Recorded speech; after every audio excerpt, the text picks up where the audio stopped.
Good morning, dear students. Welcome to your physics class.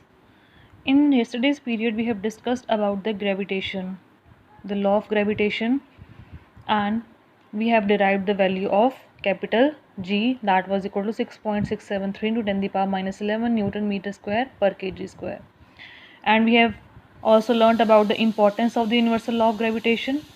Now today's topic is free fall. Let's perform an activity.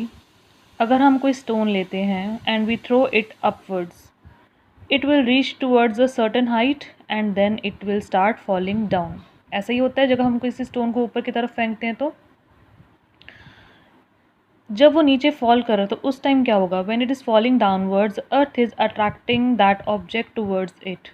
This is due to the gravitational force. Whenever the object falls towards the earth under this force alone, we say that object are in free fall. जब भी कोई object सिर्फ gravitational force के साथ ही नीचे आता है और उसके साथ कोई और फोर्स उस टाइम परफॉर्म नहीं कर रहा होता, तो उस टाइम हम उसको क्या बोलेंगे? The object is under the free fall. Now while falling there is a no change in the direction of the motion, क्योंकि जो ऑब्जेक्ट है वो सीधा नीचे ही आपका ड्रॉप कर रहा है, उस टाइम उसके डायरेक्शन में कोई चेंज नहीं आएगा. बट उस टाइम क्या होगा? There is a but due to earth's attraction there will be a change in the magnitude of the velocity. Velocity में चेंज आएगा उस ऑब्जेक्ट की, वो जो नीचे फॉल कर रही है, ड्यू टू अर्थ्स अट्रैक्शन, क्योंकि नियर द सरफेस अट्रैक्शन ज़्यादा होती है as compare to far from the surface. Any change in the velocity involve acceleration. हमेशा जब भी चेंज होता है वेलोसिटी में तो क्या होता है? एक्सेलरेशन टेक प्लेस करता है. This acceleration is due to the earth's gravitational force. ये एक्सेलरेशन क्यों आई? अर्थ ग्रेविटेशनल फोर्स के कारण. तो अल्टीमेटली फिर इस एक्सेलरेशन क्या बोलते हैं? It is a acceleration due to gravitational force of the earth. और हम इसको जी भी बोलते हैं, एक्सेलरेशन ड्यू टू ग्रेविटी भी बोलते हैं, स्मॉल जी बोलते हैं. एंड स्मॉल जी के यूनिट्स क्यों होंगे? Same as that of acceleration. Acceleration के यूनिट्स होते हैं metre per second square, same is of g, that is metre per second square. Then उसके बाद हमारे पास क्या होता है? Second law of motion. वो क्या बताता है हमें कि फोर्स जो होता है it is equal to m into a. तो अब यहाँ पे हम क्या कर देंगे? ए को रिप्लेस कर देंगे जी के साथ, क्योंकि हम यहाँ बात कर रहे हैं ग्रेविटेशनल एक्सेलरेशन की. तो F is equal to M G. तो यहाँ पे जो हमारा हमने कल एक डिराइव किया था expression F is equal to G M into M upon D square, तो हम वहीं से एफ की वैल्यू हमने वहाँ पुट कर दी एम जी, यहाँ से M G, and F is equal to G M M upon D square. That is 10.4 and 10.6, 10.6 and 10.4 को हमने क्या किया? इक्वेट कर दिया. तो वहाँ से हमारी जी की वैल्यू कितनी आ गई? Small g is equal to capital G M upon D square. तो अब यहाँ पे देखो, ये हमने एक्सप्रेशन निकाली है स्मॉल जी के लिए. अब अगर हम बात करें कि ऑब्जेक्ट तुम्हारा यहाँ पे है, ठीक है, this is your round sphere earth, ठीक है, तो यहाँ पे आपका ऑब्जेक्ट पड़ा है. तो that object is very near to earth surface. तो we can take that distance between the centre of earth toward the centre of object is equal to capital R, where capital R is the radius of earth I am taking. क्योंकि अगर object बहुत ही नज़दीक है अर्थ के, तो जो उसका distance है बीच का, वो रेडियस ऑफ अर्थ से ज़्यादा तो नहीं होगा. As compare to it will be approximately equal to capital R. I am replacing this D square by R square. तो यहाँ पे अब m और m will get cancelled and we will leave the value g is equal to G M upon R square. ठीक है, तो it is the expression for g. Let's calculate the value of g now, small g, which is acceleration due to gravity. We know the value of capital G we have calculated earlier, that is 6.7 10 to the power minus 11 Newton meter square per kg square, and the value of capital M, that is the mass of earth, is 6 into 10 to the power 24 kg, and r is equal to 6.4 into 10 to the power 6 meters, that is radius of earth. I am placing all these values in this equation. तो मैं किसके साथ में क्या आ जाएगा मेरे पास? Value of g will be equal to 9.8 metre per second square, which is a standard value for the acceleration due to gravity. Now the next topic is motion of an object under the influence of gravitational force of earth. Motion of object we will study in the influence of gravitational force of the earth, that is in the influence of small g. We normally have the equation of motion u v is equal to u plus at, s is equal to ut plus half at square, v square is equal to u square minus 2as. These are the equation of motion we have studied और ये equation of motion तभी they are working when we are taking this acceleration as a constant, we are having uniform acceleration motion. अगर हम g की बात करें, small g, it is acceleration due to gravity which is constant near the earth, तो we can replace this a by g, that is v is equal to u plus g t, s is equal to u t plus half g T square, v square is equal to u square plus 2a। ऐसी हमारी क्या है, तीनों equations हो जाएंगी equation of motion under gravitational acceleration due to gravity के under motion, ही हमारी हो जाएंगी इक्वेशंस। देन उसके बाद है हमारे पास next topic, that is mass and wait.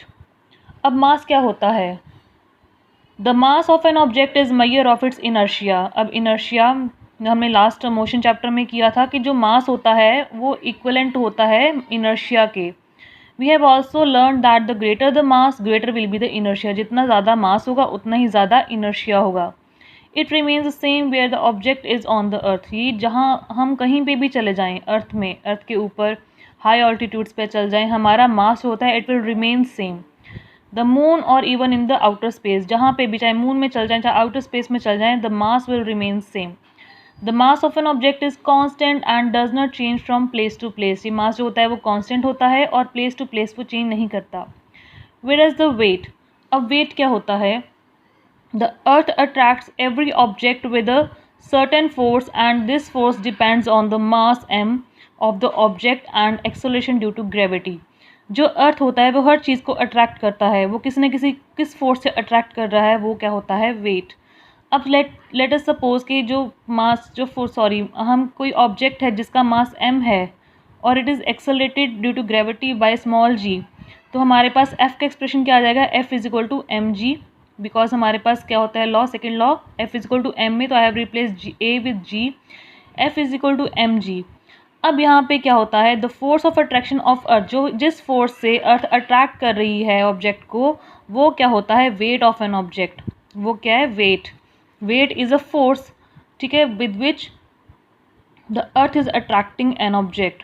w is equal to M G, तो I have replaced f by w, that is w is equal to M g. The value of g is constant at a given place. जो g की value होती है वो always constant होती है किसी भी प्लेस के ऊपर।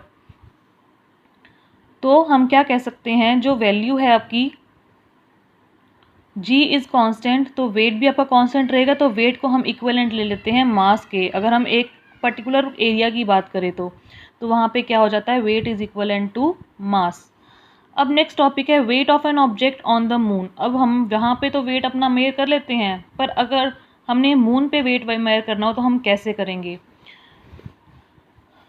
We have force is equal to G M M upon R square. Now force is equivalent to the weight. क्यों? क्योंकि जिस फोर्स से हमें अर्थ अट्रैक्ट कर रही है हम उसको क्या बोलते हैं? It is our weight, weight of a body. तो हम उसको एफ को एफ डब्ल्यू से रिप्लेस कर देंगे।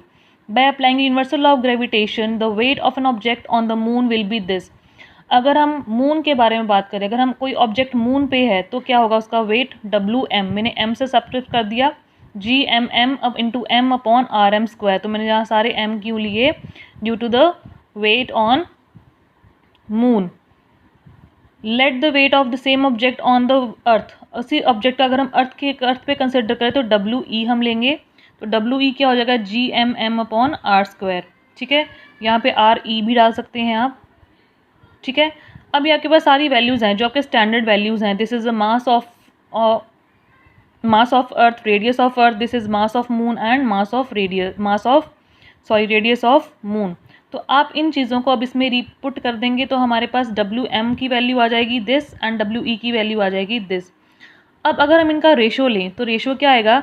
W M upon W E is equal to this, तो इज इक्वलेंट टू 1/6 ऑलमोस्ट, यानी कि weight of object on moon divide by weight of object on earth is equal to 1/6, यानी कि weight of object on moon is equal to 1/6 into weight of the object on the earth. यानी कि ये relation, अगर हमारा wait यहाँ पे जितना भी है 50 kgs है, 60 kgs है, तो divide by 6 will be the weight on the moon of that object.